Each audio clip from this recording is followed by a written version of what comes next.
asalaamaaleykum mbokku seetaankat World Media TV ñu ngi leen di nuyu di leen dalal rek fii ci plateau bi nga xamante ni moom mooy suñu spécial ñëw ki nga xamante ni moom mooy Idrissa Seck di président réew mi. ci loolu nag ñun dañoo dem rek daal di gisee ki nga xamante ni tamit moom mooy le responsable de la diaspora de réew mi di nekk tamit en même temps maire Thiès Est ñu gën koo xamee ci Pape Bachirou Diop moom lañ fi dalal tey mu nuyoo ak mbokk téléspectateurs yi mu wax ñu lan moo fi seen tànk lan moo leen fi indi ñu faram fàccee ko ci table bi yéen ñi mbokk téléspectateurs yi di seetaan World Media TV ngeen am ci lu leen leer nañ kon nag dama koy daal di jox rek kàddu gi moom nga xam ni moom mooy Pape Bachirou Diop dalal naa la monsieur le maire. maa ngi leen di nuyu yéen ñëpp di nangu ni ngeen ñu dalalee. di sant yàlla di julli ci Mohamed sallallahu alayhi wa sallam di sant waa Maroc yëpp di sant communauté sénégalais yi fi nekk yëpp muy góor ñu ngi jigéen ñi xale yi ñëpp donc di wax ni ñu ngi fii tey ci Maroc ànd ak le secrétaire général le frère Idrissa Seck fu muy responsable parti réew mi ñu ñëwuñ fi nag mu ñëw fi benn ngir lan visite d'affaires mais xam nga bu ñu mënta ñëw ba Maroc ay sénégalais nekk fi vraiment commune ak lu dëkk ni Maroc doy suñu relation ak Maroc communauté sénégalais bu nekk fii ñu dégg ni fi nekkee damay jàpp ni war nañ leen a ñëw nuy si seet si leen massawu leen ci coono yi parce que xam nañ ni génn sa réew ñëw ak réalité yi am fii nekk na loo xamante ni kuy responsable moom mu toll fi mu toll bëgg jiite Sénégal jaadu na mu ñëw nemmi ko si leen seet na leen fi toogee massawu leen ci coono yi et puis encouragé leen aussi. kon nag ñu ngi lay jaajëfal ci tontu yi nga xamante ni rek moom nga daal di tontu ñi nga xamante ni ñoom ñooy mbokku seetaankat World Media TV ci loolu rek monsieur le maire dañuy daal di ñëw si yow mi nga xamante ni yow yaay maire Thiès Est ñu bëggoon xam bi la population Thiès Est joxe gox bi ba tey yow lan nga fa jot a réaliser. waaw. comme li ma fa jot a réalisé def naa ni en 2009 la ñu njëkk a installé comme des communes d' arrondissement defe naa ni à part Dakar ay Pikine ay Guédiawaye ak yooyu ak Rufisque Thiès moom lañ ci def ci découpage bon ñetti communes la ñu woon Thiès Nord Thiès Est Thiès Ouest donc man maa jiite Thiès Est avec beaucoup de difficultés parce que métti woon na parce que c' est la plus grande commune qui fait 124 000 et quelques habitants et donc parce que les plus diminués fa lañ féete donc yàlla def surtout rek ñu nekk ci bopp bi ànd ak équipe municipale bi bon biñ fi yàlla tegee ñu góorgóorlu ci nag ñëw parce que dañu njëkk a ñëw ni am nañu ay priorité comme lu mel ni santé ak éducation donc te def naa ni loolu bokk na ci li nga xamante ni nag ci àdduna bi ñaari secteurs yi benn war ko gën a mën a looy fonk rek war nga ci jiital bokk yooyu donc au moment bi nga xamante ni en 2010 bu ngeen xoolee ak ba 2011 coupure électricité yi ni meleen Sénégal bon donc comme j'avais 8 postes de santé dama obligé woon di waxtaan sama benn xarit gis coupure yi mu métti ñu jaaxle xam ne da ngay gis ñu ñëw di accoucher vraiment mu nekk jafe-jafe donc suñu xel nag ñi en donnant la vie ak des risques de perdre la vie dafay doy waar parce que nag ñëw di wasin ñu courant coupé na c'est autre chose donc ma ni sama xel nañ xalaat doter des groupes électrogènes avec des médicaments donc chaque année noonu lañ doon def ak ñoom ci wàllu santé yi nga xamante ne suñu compétence la jóge fa aussi dem dans l'éducation comme ni ma ko waxee woon ak ni ma koy waxee toujours dafa nekk loo xamante ni parce que ñooñu tout temps ki jeunesse bi foofu il faut que sa éducation fa population boo toppatoowul seen éducation di nga dem ba bu ñoo xam ñoo koy mujjee ëllëg fit ñëw am jafe-jafe donc moo tax ma ni nañ fonk éducation bu baax moo tax dans nos écoles primaires j'ai 19 établissements mais dinañ am établissement yoo xamante ni da ngay dem fekk situation ba na mu mel ay boo xamante ni dina def ay 1000 élèves wala 800 élèves am ay problème ay toilettes yi classe am ay problème mu carreau xam xale bu ñuy dugg dañuy arrosé sa ba dugg li may wax je le porte sous contrôle ñoo xamante ni peut-être parce que maa ngi wax ci média di nga gis ñoo xamante ni ñu ngi dëkk Thiès kon lu mel ni Daaru Salaam ñi nga xamante ni je salue de passage le frère Mangane ñi nga xamante ni foofu la dëkk am na école boo xamante ni c'était presque 10 classes amul woon sax carreau nii dër dañ daan arrosé soog a dugg mais classe yëpp dañ ko carrelé ci en Bogota ñu ngi nekk en commune d'arrondissement. avant ñuy ñëw commune plein d'exercice comme en commune plein d'exercice. donc et des écoles yoo xamante ni lu mel ni Silema. musul am mur. waa parents d'élèves dañu naan dem nañ ba sonn inspection mais dañuy mujj sax ni dañ ko jéem a sàkket. grâce à la commune de Thiès Est bi ñu ñëwee. la ñu ñëw def ñu miire ko. parce que dañu daan am ay problème da ngay gis ku ñu dàq. mu daw dugg fa wala ku nga xamante ni xel mi dafa manqué. mu daw dugg ci école bi xale yi indi ay problème donc bi ñu jàmbatee loolu nag comme ñu loolu bokk ci suñu priorité. ma ni nag loolu lañ ko def. d'accord nekk nga tamit ki nga xamante ni yow yaay responsable diaspora bu réew mi loolu lan moo ci sa taxawaay en tant que responsable diaspora réew mi. comme li ma wax sànq ci parti réew mi dafa naa dama ci yàgg dama yàgg nekk ak Idrissa. depuis ñu nekk PDS. yàlla def itam bi mu génnee PDS man ma ànd ak moom toujours ci réew mi. parce que pourquoi parce que dama xool ay valeurs yi mu nga xamante ni moom lay incarné. mu nekk lu ma doy. donc ma yàgg ak moom di ko suivre loolu moo tax ma ànd ak moom ci le parti réew mi donc ba nekk ci responsable ba nekk ci secrétariat bi mu dénk ma diaspora bi donc diaspora bi xëy na am na li mu yaakaar yoon may ñaan yàlla yaakaaram boobu bañ a tas. parce que tam di ci tàllal ñëpp loxo tam ñun jàppale nañ. parce que dama yàggee nekk ci étranger. ci Amérique Europe et partout. di fa dem ci Afrique. donc am na ay relation yooyu ak des Sénégalais. ñoo xamante ni am naa ak ñoom lu yàgg ñun di ko cheminer ensemble. ma tàll leen loxo aussi. pour ñu jàpp ci. pour mën a fexe ba parce que le parti dañ ko war di animer. ci diaspora bi. parce que nag diaspora bi ña fa nekk ay sénégalais lañu. ña fa nekk dafa am lu ñuy représenter ci Sénégal. parce que personne benn boo gis war na mën a ma ngay représenter presque lu mat fukki nit. wala plus ñu xam ni nag loolu mënta ñàkk nag kuy dem ci ñoom di animer les partis foofu. pour que parti bi mën a dund foofu. parce que nag sénégalais fa nekk dañ ko bokk dañu am droit vote am droit de regard ci Sénégal xam ñi ñuy dénk war a Sénégal parce que nag boo xoolee li may wax ni ñoom waa diaspora bu ñuy ñëw dañ leen war a lalal tapis rouge parce que li ñuy dugal ci réew mi defe naa tous ngeen dégg ñu koy wax ñuy tudd ay ñu naan 60 et quelques milliards ñu naan de plus kooku def naa ni ñooñu seen cër ci réew ma moo tax ñu war leen a teg boo xamante ne sax teguñu fa kenn. dëgg la gis nañ ni sa taxawaay ci li nga xamante ni moom mooy maire Est nekk na lu am solo parce que ki nga xamante ni dafa jug ni day jàppale wàllum wér-gu-yaram day jug jàppale jigéen ñi day jug tamit jàppale li nga xamante ni moom mooy santé loolu defe naa moom mooy li ëpp solo ndax boo amul santé boo amul wér-gu-yaram defe naa doo mën a def dara sa taxawaay it si diaspora bi wax nga ko ci wàllum côté réew mi maanaam si parti réew mi dañuy ñëwaat nag ci tournée bi nga xamante ni moom ngeen di def moom moo leen tax a ñëw fii tey ji si Maroc gis nañ ni barki démb li nga xamante ni mbooloo mi nga xamante ni moo nekkoon foofulee ci diwaan bi nga xam ni moom ngeen doon def rencontre bi sénégalais yëpp wuy si nañ leen ban secret la lan moo fa xew lu xew da ngeen am secret boo xamante ni da ngeen ko fa dawal de telle sorte que ñëpp ñëw xam nga nag xam nga ku xam Idrissa xam ni nag Idrissa dafa am lu ko yàlla may mooy koo xamante ni bu jógee nii day dem fenn wala mu jóg nii dafa bëgg a communiquer ak sénégalais yi wala le monde entier comme fu mu mën a doon def naa ni bu wootee foofu day fees parce que nag yàlla may na ko ci wàllu communication et puis du rek pour wax lu neex mais day koo xamante ni bu waxee nit ñi kii li muy wax amal na njariñ doomu aadama yi mais barki démb nag dooguma la dégg naa gars yi di naan public bi muy alxuraan bi noonu lay charmer public bi loo xalaat si loolu waaw xam mooy li ma leen di yàlla moo ko may ku nekk ak li la yàlla may yàlla may na ko loo xamante ni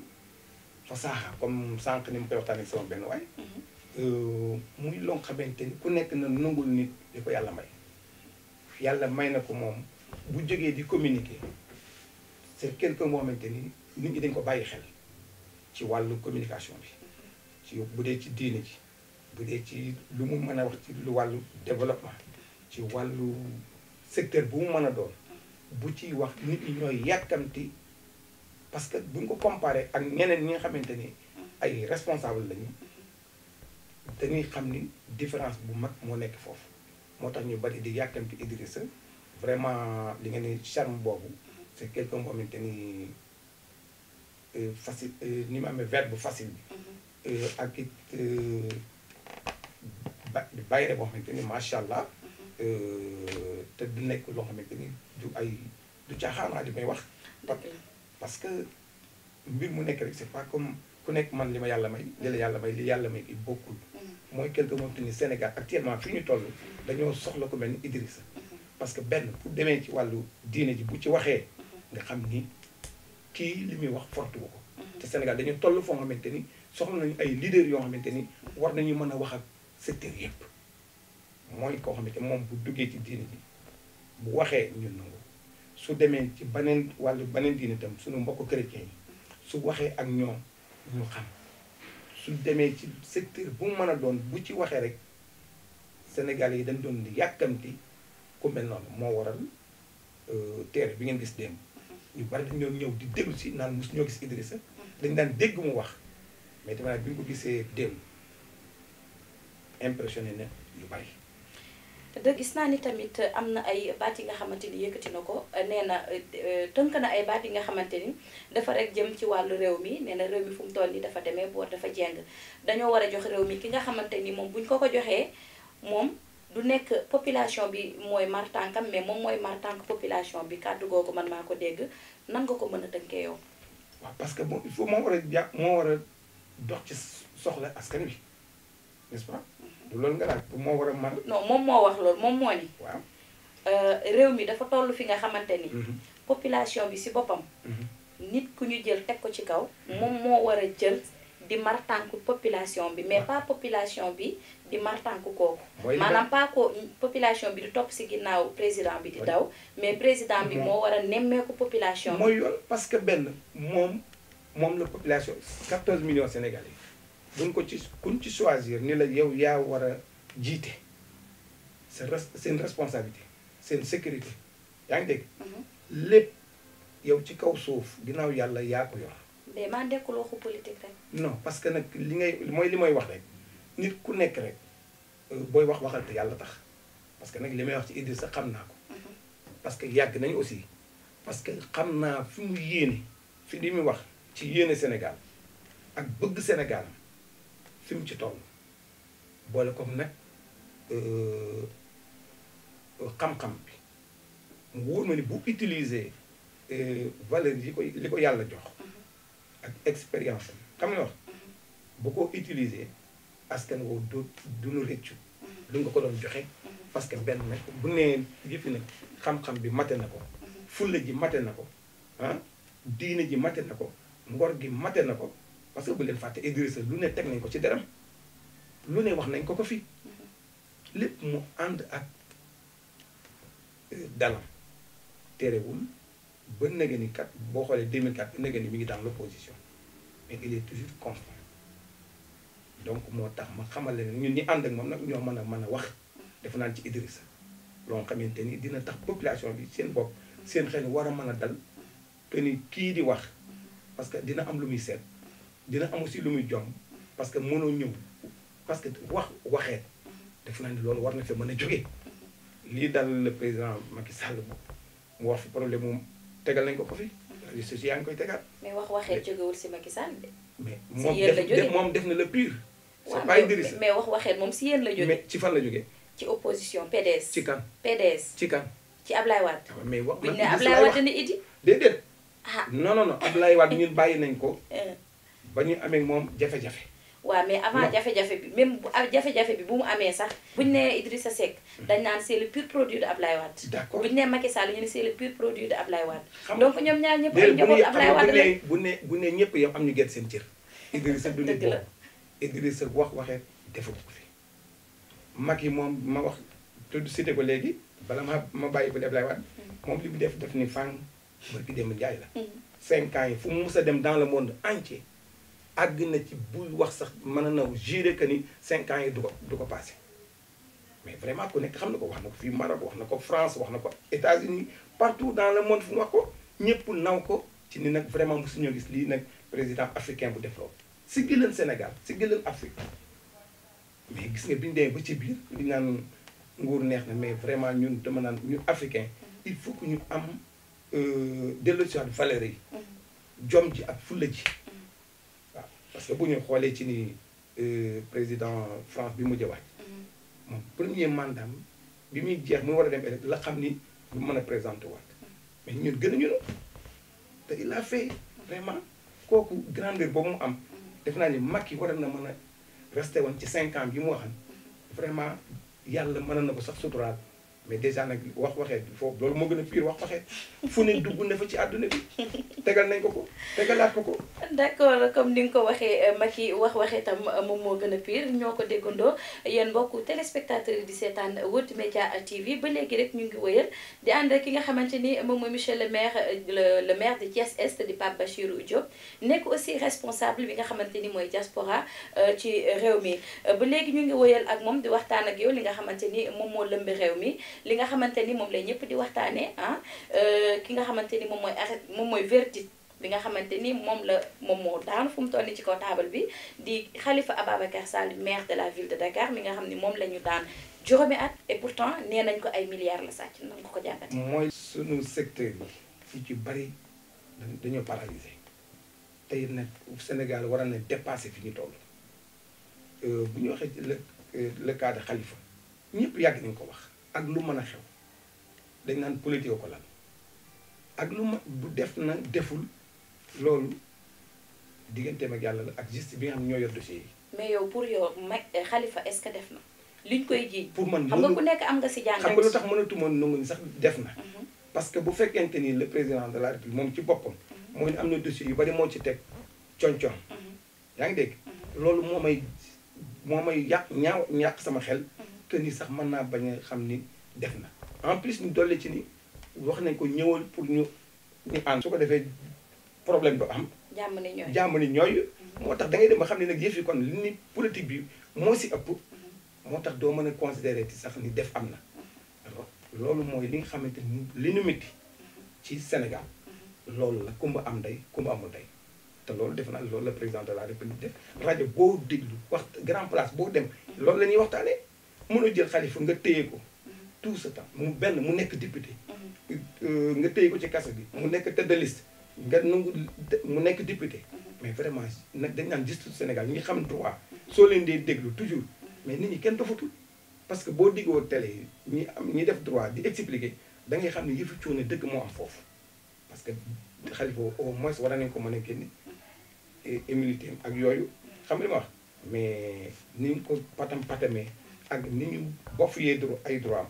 vraiment moo nekk loo xamante ni politique lañ ko defee donc foofu loolu la ñuy rafetlu ñun la accusé la 1,8 milliard nga dem ba xalaat ni joxe caution ñu bañ ñëw amaan la ñaata 5 millions. wax dëgg yàlla ci 1 milliard et quelque ñu amaan la 5 millions nekk loo xamante ni lu xel mën a rafetlu la donc loolu ba tax ma ni c'est pas cohérent. ba léegi rek ñu ngi woyal suñu waxtaan mi nga xamante ni moom mooy actualité donc puisque pare nañ ci li nga xamante ni moom moo leen fi tax a jóg muy mbirum politique ba ñu nekk toujours si même cadre bi actualité politique dañuy wax si seen nit seen àndandoo wala seen àndandoo ba woon di Talla Sylla mi nga xamante ni réew mi rek moo ko taxawoon ba mu nekk maire tey ji nag moom mu daal di rek génnee ay kàddu ne moom day jàppale ki nga xamante ni moom mooy le président de la république pour rek mu faluwaat luy sa jàngat si loolu. man mosuma bett parce que ku dem Thiès li muy wax rek wax yaa ngi fi waxukaay yi ñu daan waxee nit ñi ma daan nekkal daanaa ko mos a wax bett ma woon ba mujj gi dañuy wax naa man damay xeex Talla xam nga mais du xeexuma ko pour en tant que nit ak nit mais ay jëfam laa nangul woon parce que di waxi sa waxu démb say wax ne niroog jëf yi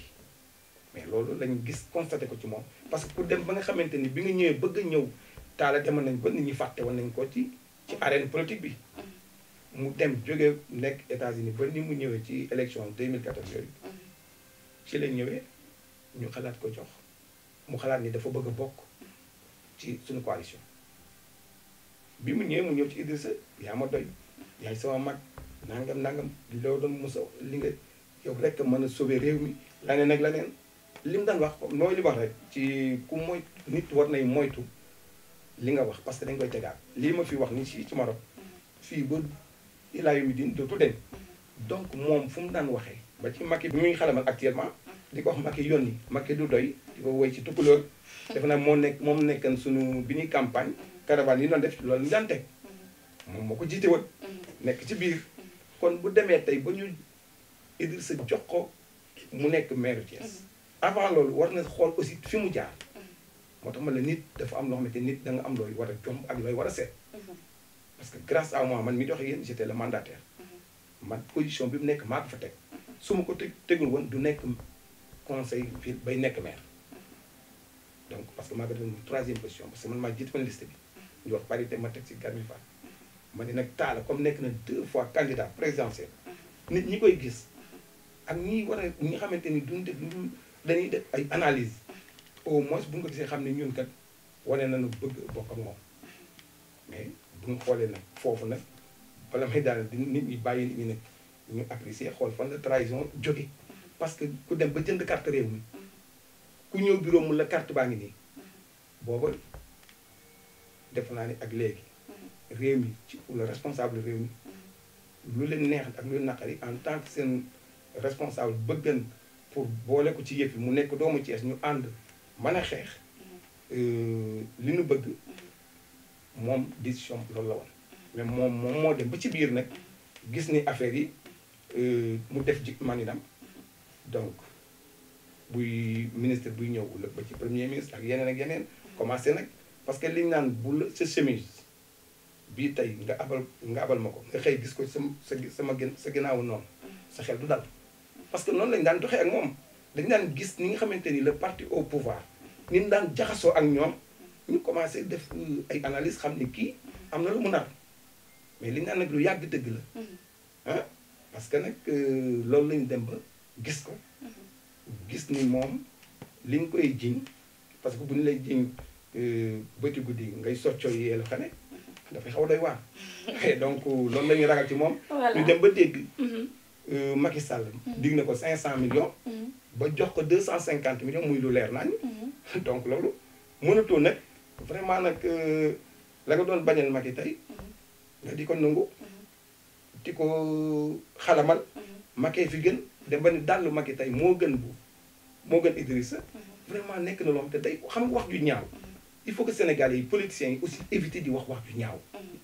di wax ju ñaaw di xawi sutura di yàq der di fàtte démb mais ku koy def aussi war nga xam ni da ngay rusloo sa njaboot. tout à fait képp kuy def li nga xamante ni moom mooy rek wax ju ñaaw parce que image yaa ngi fii parole yaa ngi fii son yaa ngi fii donc lépp day des nit ki mën na dem waaye jëf ji moom day des rek souvent donc nag ñu koy sóoraale saa su nekk am na solo may fàttali rek ñu ngi si World Media TV mbokku téléspectateurs yi ma dalal ki nga xamante ni moom mooy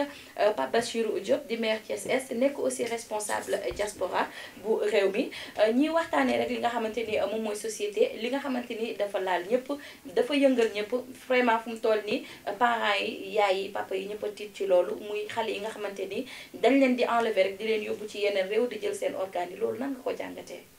mooy li koy ci kaw foofu di ko naqar aussi di ko ñaawlu. aussi vraiment mu nekk loo xamante ni ñëpp ko war a déplorer. nekk loo xamante ni aussi di massawu ñi nga xamante ni ñoom la famille yi mu jot a laal. di leen ci massawu. et puis di ñaan yàlla yamale ko fi. parce que nekk na loo xamante ni tam bokkul woon ci Sénégal. Sénégal xamuñu loolu parce que ñëpp bokk ndey bokk baay. je crois que li nga wax ni dafa am nag ay sambabo yu ciy rax di ànd di def ay deal ak yeneen xeet yoo xamante ni. bokkuñu Sénégal ak ñi nga xamante ni tamit dëkkuñu Sénégal ay ñoom mangoo pour ñu bañ a tooñ kenn ñeneen la ñuy bokk di ko defandool parce que comme leeraguñu. mais nekk na loo xamante ni ñooñu nañu dellusiwaat seen xel. nañu delluwaat ci société bi nga xamante ni. vraiment ñu ngi xalaat lu rafet di def lu rafet la nga xamante ni lañu maam yi bàyyi lañu valeur yooyu ñu bañ ko yàq parce que Sénégal loolu xaju fa ndax koo laal rek boo demee ba ci bis mën nga dem ba la moo yaag moom a bokk lii sa maam ak moom sa maam a bokk lii mu nekk loo xamante ni day resté ci yow donc c'est très dangereux nañu éviter loolu te nag parents yi am nañ ci part de responsabilité mais responsabilité bi ci ëpp c'est le pouvoir central le président de la République moom ak police am moom ak armée am moom ak gendarmerie ndax moo yore kaaraange gi bien vrai que mënul nag personne bu ne mu tappal la benn policier wala benn militaire déedéet mais nag sécurité bi ci boppam moo des Sénégal aussi comme moo des Sénégal te loolu nag moom devoiram la moo ci war a gën a veiller pour que nit ñi mën ci taxaw benn ci secteur yi nga xam comme école yi bon centre kii yeeg yooyu ñu gën koo mën a surveiller parce que nag xale yi mën ñoo leen xëy te ci kër yi maa ngi dégg ñaan parent bu ne yóbbu doomam école mais loolu mënul nekk parce que nag comme xëyu foon daal te li ci gën a doy waar it mooy li ma wax rek réew mu ñàkk réew mu xamante ni industriellement dara amu fa da ngay xëy sol li naan ku jóg sol sa dàll papa mu jot la nga war a xool say rakk say papa sa famille mu wóor la ni yow war nga mën a xëy am foo daane sa doole pour mën a indi lu kër gi sutur la vraiment boo amul ngor dëgg wala nga am fit dëgg tem nga dugg ci loo xamante ni sax def nga ko malgré mais neexu la donc loolu tam damay ñaan que Sénégal le gouvernement moom tam bàyyi xel parce que boo xoolee usines yu fa nekkan tëj na et ça c'est dangereux chemin de fer ñu ngi jooy ICS ñu ngi jooy NSTS bu Thiès gi ma dëkk président ñëwoon na ba ñuy commencé nii dañ ko war a commencé ubbi mais zéro def fa ngandi show au moment bi ñuy def conseil des ministres décentralisé bi ñu ñëwee Thiès lu ñu fa waxam mais ba ma dama ni lépp ay pëndal la parce que bi ñu waxee ci chantier Thiès yi ba na nga ni c'était boobu pour xeex il faut que pas ñu xam ni dañuy xeex pour xeex personne de risque du loolu mais parce que Thiès Sénégal la bokk chantier yi fa nekkan yëpp Idrissa doon na ci benn du fi jógoon mara d'Italie doomam du ko doon kon Idrissa moomul chantier yi c'est pour les Sénégalais mais chantier yi gis nga ba nga ni ça fait des années waa di ñëw ñu xeex politique Macky ñëw wax ni premier buy gagné chantier lañ njëkk a commencé mais alors donc kooku boo ñëwee tey usine fa nekk nga dem ba di fermer usine il faut que Sénégal xam ni dañoo war a avancer mais man parfois damay naqari que non responsable ñi nga xamante ne non chef d'état bu nu ñëwee li ñu njëkk a xalaat rek seen bopp. tout à fait li nga wax am na solo trop monsieur le maire donc nag ñu ngi nekkoon ci suñu thème bi suñu dernier point bi nga xamante ni rek moom mooy enlèvement des enfants donc may wax mbokku téléspectateurs yi di seetaan de par ma voix équipe World Media yépp ñu ngi masawu ñi nga xamante ni ñoom rek la ñuy jot a jël seen doom yi ñu fàtt leen di tamit di wax alt encore une fois doy na dafa doy sëkk si xale yi nga xamante ni ñoom la ñuy jël di dem di leen fàtt di jël seen organes yi di ko jaay donc de par ma voix l'équipe World Media vous dit massa donc nag ñi daal di rek tëj émission bi comme que jeex na tàkk mais nag may fàttali rek dafa am lu xew fii ci biir Maroc ci diggu Maroc lu ne weng li nga xamante ni ay doomu sénégalais la wala maanaam doomu Sénégal si boppam moo jël ab ndëndam rek samp ko fi ne naar yi bu ñuy dem dama ci ànd naar yi tamit bu ñu demul man damay dem jël ab structure teg ko fi jël tamit ay doomu Sénégal jox ko teg ko seen loxo wóolu leen bu baax a baax donc ki nga xamante ni moom moo jiite kër gi di le PDG monsieur Fall mu teg ko ci loxo ki nga xamante tamit moom mooy le directeur général di monsieur Soumaré lan mooy sa jàngat ci loolu noonu li nga xamante ni kër gi ni nga ko gisee ay xale yu xarañ ñoo fi nekk di ci liggéey di fi daan di si daan seen doole monsieur le maire. ci sant yàlla bu baax. di ñaan aussi itam yàlla gën leen a jàppale. parce que ku yàlla jàppale defe naa ni doo ci rëccu dara. parce que li muy def it c'est pas évident parce que nag réewu jàmbur nga ñëw fa. dem ba nga xamante ni tey li mu fi créé kuy Sénégalais rek ñëw fa rek war na mën a agsi seen loxo yi information mën a jàll fu nekk mooy li ma wax rek ni Sénégal dafa am jom dafa am ngor dafa xam teraanga te loolu laa fi fekk parce que dem naa États-Unis gis naa fa yu mel ni Sénégalais yi di ko def nga dem seen valeur yooyu dañ koy préserver nekk loo xamante ni lu ñu neex la donc mun ñoo bañ a def ñu ñaanal monsieur Fall ñaanal leen yéen ñi nga xamante ni yéen a koy accompagner muy équipe bi ñoom tra ainsi de suite que vraiment mu gën a amélioré wu ba nga xamante ni yàlla yóbbu ko foofu kawe seen njort parce que mooy li ma wax rek réalité réew mi ngeen nekk fii fexe ba adapté wu ci ba créer fi emploi bay jël doomu réew mi sax ni ma gisee parce que maa ngi gis ay doomu réew marocain nekk ay emploi mais loolu ci un Sénégalais de lambda ñëw fi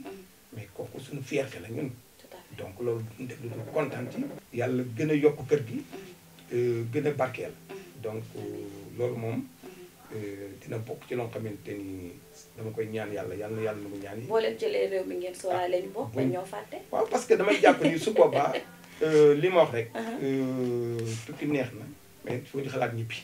parce que te bu ngeen ñibbee ak li ngeen fi di def damay jàpp ni bu ngeen ñëwee ak expérience bi ngeen fi amee di ngeen def lu raw li ñu yaakaar ci yéen macha allah donc yàlla def di wax ni maa ngi sant ñëpp di gërëm ñëpp itam marocains yi nekk sénégalais yi nekk Maroc yëpp communauté sénégalais yi parce que nag réalité yi dafa am parce que réewu jàmbur ak sa réew mënul bokk bien vrai que Maroc ak Sénégal ku ne xam ne suñuy diggante mais lu ci nekk boo nekkee ci réewu jàmbur am na lu ñuy bañ am na lu ñuy nangu am na lu ñu mën a toléré ak lu ñu mënta toléré mais ngeen nekk fi di jànkonte ak jafe-jafe yi terewul donte dina am ay manquement mais nag xam nañ ni Sénégalais moom li ci ëpp xamewul leen lu bari parce que nag manquement moom mënul ñàkk mais li ci ëpp moom seen jom ak seen fulla fu ñu dem dinañ ko fa def kon ngeen ñëw boole nag réalité yi fi nekk di ko dund kon di ci sant yàlla ci loolu di leen massawu parce que di ci boole aussi santaale aussi suñu mbokk politiciens yi parce que nag fii liggéey jàmbur moom di ngeen ko fi yore te ku liggéeyul xam nga Sénégal la fa nekk moom man nga ñëw seeti Fatima man nga ñëw seeti Samba Tra wala Fall wala xam nga yooyu mais nag bariwul fii kon moo tax ma xam ne loolu boo leen ko boolee tam boole ko yenn saa yi di yëngutu politiquement ngir lu doxal changer la métti ci seen réew ñu koy def aussi tam man dinaa leen sant parce que nag c'était pas évident donc loolu de passage ma ci gërëm ñëpp di santaat daal borom kër gi parce que ni mu dalalee vraiment macha allah xam ni encore ma delluwaat ginnaaw it sant sama mbokk yi nga xamante ni tam ñooy waa parti réew mi nga xamante ni ba mu ñëwee ba léegi ni tam ñu ngi sonn ñu ngi daw jóge Agadir jóge Rabat ñuy nekk Marrakech ba gën a ñëw yëpp donc ñooñu itam maa ngi leen di santaale sant communauté sénégalaise bàyyi wu ñu kenn parce que ñun bu ñu ñëwee suñu devoir mooy am na foofu sax duñu ko wax cohérence politique du fa mën a kii mais nag bu ñuy sant particulièrement dañuy sant l'ensemble des Sénégalais yi fi nekk ndax ni ngeen fi nekkee jom ji ak fulla ji ba lu bari lu seen yoon nekku ci en tant que Sénégalais bu fi ñëw war nga leen di ñaax pour ñu mën a gën a góorgóorlu parce que nag jom ji gis nañ ko xale yi di yor ay kii di jaay di bañ dugg ci yenn yi kooku dinañ sigil Sénégal parce que réew yu bari nag naw nañ leen donte ni dina am manquement mais nag Sénégalais yi am nañu code boo xamante ni ci diaspora bi donc autorités yi war nañ leen gën a mën a bàyyi xel gën di leen mën di taxawu parce que nag yenn saa yi ñuy gis yoo xamante sax dañ koy déplorer aussi parce que ay manquement yoo xamante ni ñu xel yi ni mu jël ay Italie ak Espagne ak yooyu taxawaayu autorités yi dafa manqué foofu donc loolu aussi tam ñu ci lancer appel rek que suñu njiiti réew yi dañu gën a taxaw ci loolu parce que dañ fa nekkandoo ak suñuy yeneen nawle yoo xamante ni réew mais gis vraiment nañ leen di taxawoo bu ñu xoolee loolu day indi frustration kon donc la appel boobu dañ koy lancé au chef d'état ñu gën a mën a taxaw ci lu mel noonu donc maa ngi sant ñëpp di gërëm ñëpp di wax ni tam aussi fàtte woon naa waxaale comme ni ma laaj ci mandat bi jigéen ñi gis nga le marché de Xelga comme ni ma ko defaree woon bu Thiès donc ba ñu inauguré woon ko man la ku dugg dem inauguration marché Xelga di nga ko gis mu nekk loo xamante ni tam parce que nag jigéen dañoo am place ci société bi. macha allah donc jërëjëf boobu baax maa ngi sant ñëpp. jërëjëf gërëm ñëpp. jërëjëf kon nag ñoo ko gisandoo yéen mbokku téléspectateurs yi di seetaan World Media TV nu ma leen ko waxee woon rek si njëlbeen ñu nekk si li nga xamante ni moom mooy spécial tournée ki nga xamante ni moom mooy Idrissa Seck di président réew mi ñu dalaloon tey nag fii rek si loko World Media ki nga xamante ni moom mooy le maire de Thiès Est nekk tamit responsable diaspora réew mi di Pape Bachirou Diop donc nag duma tëj rek te remercier wu ma ki nga xamante ni moom mooy sama cadreur di sama caméraman peccum liir bu neexee ndey jaa jàpp si mbagg yi jërëjëf Elimane Gueye di remercier tamit ñi nga xamante ni ñoom ñoo jiite liggéey bi di remercier le PDG monsieur Fall di remercier ki nga xamante ni moom mooy le directeur général toute l'équipe technique chapeau mention spéciale à vous tous di leen wax ni rek 4 avril mi ngi ñëw xaar leen World Media mi ngi ñëw si ay feem yu beex di leen jox dig daje beneen yoon incha allah nañ fa